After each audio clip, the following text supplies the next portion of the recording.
जहर से भी कड़वी सच्ची बातें। स्त्री और पुरुष जरूर सुने। नंबर 1, कभी किसी की सुनी सुनाई बातों पर तुरंत भरोसा मत कर लेना, क्योंकि लोग आपको वो बातें कभी नहीं बताएंगे जिसमें वो खुद गलत हों। नंबर 2, दौलत एक झटके में और खूबसूरती एक बीमारी में फना हो जाती है, इसलिए इन दोनों चीजों पर कभी घमंड ना करें।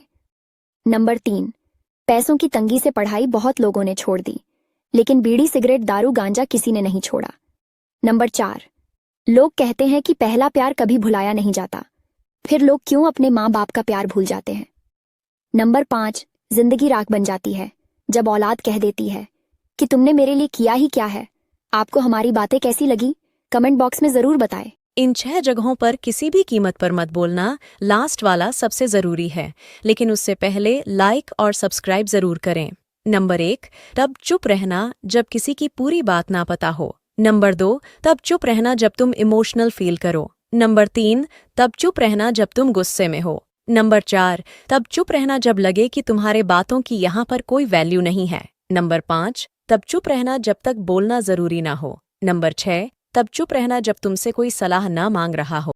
पति समझदार हो तो मकान जल्दी बन जाता है, पत्नी समझदार हो तो घर जल्दी बन जाता है, अगर दोनों समझदार हो तो घर मंदिर बन जाता है, बच्चे भी समझदार हो तो घर स्वर्ग बन जाता है, अगर माँ बाप साथ हो तो घर स्वर्ग से भी सुंदर बन जाता है। और आप लोग समझदार हो जो हमारे पेज को फॉलो कर। मेरी शादी को 8 साल हो गए थे, अभी तक मुझे कोई बच्चा नहीं था। मेरी शादी के 1 साल बाद ही मेरे देवर की शादी हो गई थी। देवरानी को आते ही एक बेटी हो गई थी। अगर मैं अपनी देवरानी के बच्चों को उठा लेती थी तो देवरानी छीन कर ले जाती थी और छीनने के बाद बोलती थी, देख बहन, मैं तेरा साया नहीं पड़ने देना चाहती अपनी बेटियों के ऊपर। और अगर गलती से कभी मुझे सुबह सुबह देख लिया तो बोलती थी, दिन खराब जाएगा।